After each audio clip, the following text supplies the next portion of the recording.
సార్వత్రిక ఎన్నికల్లో పార్టీ కోసం కష్టపడి పనిచేసిన కార్యకర్తల కష్టాన్ని ఎప్పటికీ మరవనని విశాఖ ఉత్తర నియోజకవర్గం ఎమ్మెల్యే అభ్యర్థి కేకే రాజు అన్నారు.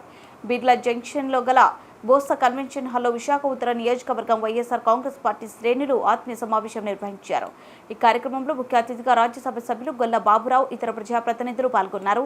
ఈ సందర్భంగా గొల్ల బాబురావు మాట్లాడుతూ విశాఖ ఉత్తర నియోజకవర్గం నుండి గత కొన్ని ఎన్నికల్లో పోటీ చేసి స్వల్ప ఓట్లు తేడాతో ఓటమి చెందిన ఎల్లప్పుడూ కార్యకర్తల మధ్యలో ఉంటూ వారి సమస్యను తన సమస్యగా భావిస్తూ ఈ 5 సంవత్సరాలు నియోజకవర్గాన్ని గెలిచిన ఎమ్మెల్యేల కంటే ఎక్కువగా అభివృద్ధి చేయడమే కాకుండా ప్రజల సమస్యలను ఎప్పటికప్పుడు తెలుసుకుంటూ వారికి ఎల్లప్పుడూ అందుబాటులో ఉంటూ వారికి నేనున్నానంటూ ధైర్యం కల్పించారన్నారు. ఈ ఎన్నికల్లో తాను ప్రచారానికి బిజీగా ఉంటే మిగతా కార్యక్రమాలలో వెనుక ఉండి సహకరించిన నాయకులకు కార్యకర్తలకు కృతజ్ఞతలు తెలిపారు. ఉషశ్రీ గారికి, కామేశ్వరి గారికి, అలాగే రజనీ గారికి, వెంకటలక్ష్మి గారికి, చంద్రయ్య గారికి, కాగూరు గారికి, సుశీల గారికి, శ్రీనివాస్ గారికి, ఆనంద్ సింగ్ గారికి, ప్రతి నాయకు కూడా చేతులు నమస్కరించి తెలియజేస్తున్నాం. మరి ప్రతి వార్డులో ప్రతి కేకే రాజు గెలవాలి. గతంలో తక్కువ తేడాతో ఓడిపోయారు. ఆయన 5 సంవత్సరాల నుంచి ప్రజల్లో ఉన్నారు మనతో పాటుగా. మరి ఆయన గెలాలి, ఆయన గెలిపించుకోవాలనే తపంతో ప్రతి వ్యక్తి కూడా ఇందులో కష్టపడ్డారు. ఇందులో ఏ వ్యక్తి కూడా కష్టపడదని చెప్పలేం. అది ఆయన కూడా మాకు చెప్పడం జరిగింది.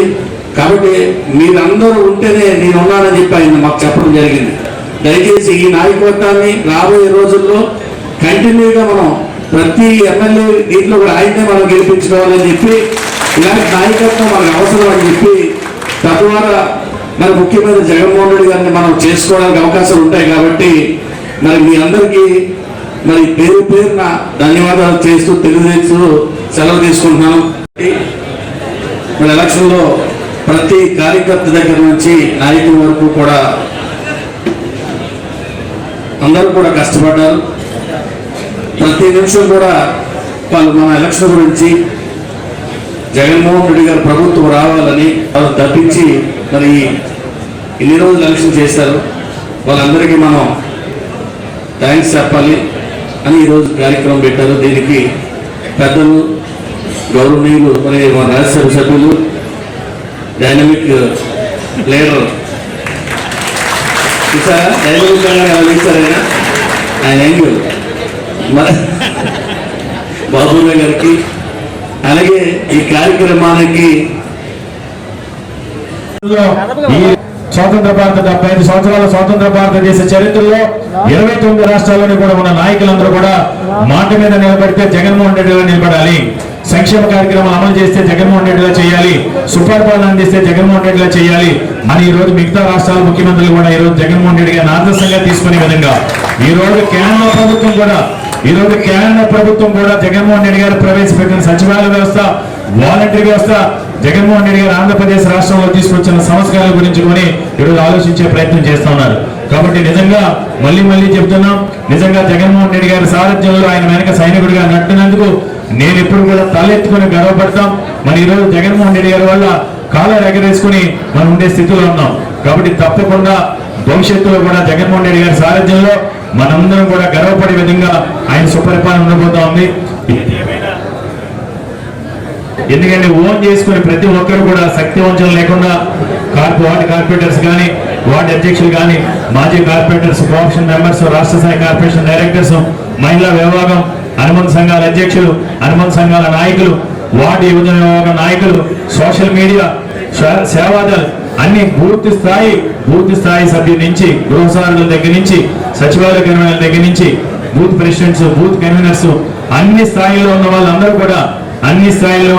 కూడా ఈ రోజు మన నియోజకవర్గం పక్క నియోజకవర్గాలకి కూడా ఆదర్శంగా నిలిచే విధంగా మీరందరూ చేసిన కృషికి నేను జన్మత మీ కృతజ్ఞతలు మీ అందరూ కూడా తెలియదు. ఎందుకంటే ప్రతి ఒక్కరు కూడా ఎక్కడ మొక్కలోని ధైర్యంతో మన ప్రచారం నామినేషన్ రోజు దగ్గర నుంచి లాస్ట్ డే జరిగిన రోడ్ షో వరకు కూడా ఎండనగా వాననగా ఇంత ఒక్కపోతలో కూడా మీరందరూ కూడా శ్రమించారు. మీ కష్టం జన్మనిస్తే ఈ రోజు మళ్ళీ రెండోసారి నేను అభ్యర్థిగా నిలబడడానికి జగన్మోహన్ రెడ్డి గారు నాకు ఆస్వాదించడానికి అన్ని రకాలుగా కూడా సహాయ సహకారాలు అందించి నాకు పునర్జన్మనిచ్చిన వైఎస్ఆర్ కాంగ్రెస్ పార్టీ కుటుంబ సభ్యులందరికీ కూడా పేరు పేరున హృదయపూర్వక ధన్యవాదాలు, నమస్కారాలు తెలియజేసుకుంటూ ఈరోజు మన జరిగిన మొన్న జరిగిన ఎన్నికల సమయంలో ఈరోజు మీ అందరూ కూడా ప్రతి ఒక్కరు కూడా మీరే అభ్యర్థి అనే విధంగా ఏ విధంగా పోరాటం చేశారనేది మనందరికీ కూడా తెలిసిందే. మీరు చేసిన పోరాటానికి, మీరు పార్టీ కోసం కష్టపడి తీరుకి, మీరు పడిన కష్టం కృషికి తప్పకుండా నేను ఆ జన్మాంతం కూడా మీ అందరికీ కూడా రుణపడి ఉంటానని, తప్పకుండా ఆ రుణాన్ని ఉంచుకోకుండా తప్పకుండా మీలో ఒక్కడిగా, మీ కుటుంబ సభ్యుడిగా నాకున్న ప్రతి అవకాశాన్ని, ప్రతి అధికారాన్ని కూడా రేపు గౌరవ ముఖ్యమంత్రి వర్యులు శ్రీ వైఎస్ జగన్మోహన్ రెడ్డి గారి సారథ్యంలో, జగన్మోహన్ రెడ్డి గారి ఆశీస్సులతో ప్రతి ఒక్కరికి వైఎస్ఆర్ కాంగ్రెస్ పార్టీ కుటుంబ సభ్యులందరికీ కూడా మీ శ్రేయస్సు కోసం, మీ ప్రయోజనార్థం నాకున్న ప్రతి అవకాశాన్ని, ప్రతి అధికారాన్ని కూడా నిస్వార్థంగా, నిజాయితీగా మీకోసం పాటుపడతానని మీ అందరికీ కూడా నేను మాటిస్తున్నాను. ఈరోజు ఎన్నికల సమయంలో మన నాయకుడి పైన, మన పార్టీ పైన ప్రతిపక్ష పార్టీలకు సంబంధించిన పత్రికలు కానీ, ఛానల్స్ లో కానీ మంచిని కూడా చెడుగా చూపించే ప్రయత్నం, విష ప్రచారాలు, దుర్మార్గ ప్రచారాలు, అసత్యాలతో, అబద్ధాలతో ఎవరు ఎన్ని కుట్రలు కుతంత్రాలు చేసినా మొక్కవాని ధైర్యంతో ఎక్కడ కూడా మన పార్టీ కార్యకర్తలు ఎవరు కూడా ఎక్కడ కూడా అధైర్యపడకుండా జరిగిన ఎన్నికల సమయంలో పోరాటం చేసి సైనికుల్లో ఈరోజు జగన్మోహన్ రెడ్డి గారి వెన్నంటి మేము ఉన్నామని ఈరోజు సైనికుల్లో పోరాటం చేసిన మీ అందరికీ కూడా నేను శిరస్సు ఉంచి ధన్యవాదాలు తెలియజేసుకుంటూ, మన ఎన్నికల సమయంలో విశాఖపట్నం నియోజకవర్గం నుంచి తప్పకుండా గెలుస్తున్నాం, మనం గెలిచి తీరుతాం. అంతేకాకుండా తప్పకుండా వైఎస్ఆర్ కాంగ్రెస్ పార్టీ అధికారంలోకి రాష్ట్రంలో 2019 కంటే కూడా మెరుగైన పదవులతో వైఎస్ఆర్ కాంగ్రెస్ పార్టీ రాష్ట్రంలోకి అధికారంలో రాకపోతుంది. జగన్మోహన్ రెడ్డి గారు విశాఖపట్నంలోనే రెండోసారి ముఖ్యమంత్రిగా ప్రమాణ స్వీకారం చేయబోతా ఉన్నారు.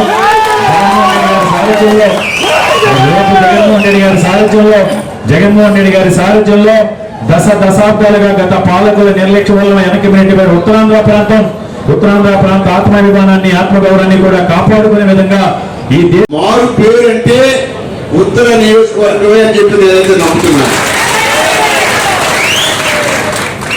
నిజంగా మన గౌరవ ముఖ్యమంత్రి వారు 2019లో ఎమ్మెల్యేగా పోటీ చేశారు. ఎమ్మెల్యేగా పోటీ చేసి చాలా మంది ఒకసారి ఏదో 1000-2000 ఓట్లతో ఓడిపోతే మర్చిపోయి వ్యాపారాల్లోనూ లేకపోతే మిగతా పనుల్లోనూ నిమగ్నం అవుతారు.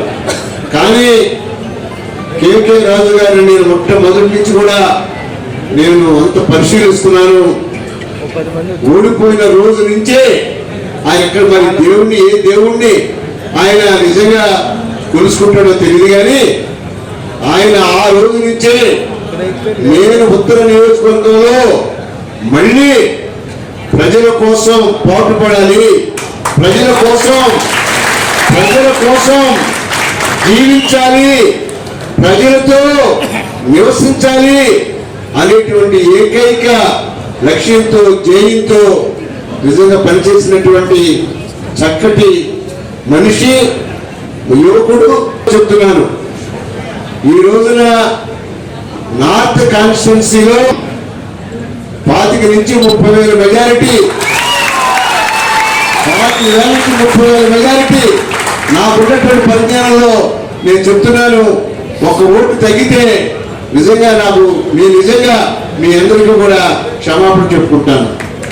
నిజంగా నేను అందరూ కూడా చెప్తున్నాను, 25,000 నుంచి 30,000 మెజారిటీ నార్త్ కాన్స్టిట్యున్సీకి తప్పనిసరిగా వస్తాయని నేను నమ్ముతున్నాను. జగన్మోహన్ రెడ్డి గారికి నిజమైనటువంటి విధేయుడు, నిజమైనటువంటి సేవాపరుడు, ఈ పార్టీకి నిజంగా కార్యకర్త ఎవరైనా ఉన్నారంటే అది నిజంగా విశాఖపట్నం సిటీలో కేకే రాజు గారు అని చెప్పి నేను నమ్ముతున్నాను. నిజంగా ఈ రోజున లేకపోతే మనకి అదృష్టం ఏంటంటే ఆ యొక్క ల్యాండ్ టైటిలింగ్ కూడా మనకు లేదు. అర్బన్ లో ల్యాండ్ టైటిలింగ్ తక్కువ. అర్బన్ లో మన పార్టీని ఎంత దారుణంగా వాళ్ళు మోసం చేశారంటే, గ్రామాల్లో ల్యాండ్ టైటిలింగ్ యాక్ట్ ఇంప్లిమెంట్ కాకుండానే వాళ్ళు అనేక రకాలుగా వాళ్ళు చాలా మోసం చేశారు ప్రతిపక్ష పార్టీ వాళ్ళు. నేను మీ అందరికీ కూడా మనవి చేస్తున్నాను, అదృష్టం మీ అందరికీ కూడా కలుగుతుందని చెప్పి నేను భావిస్తున్నాను.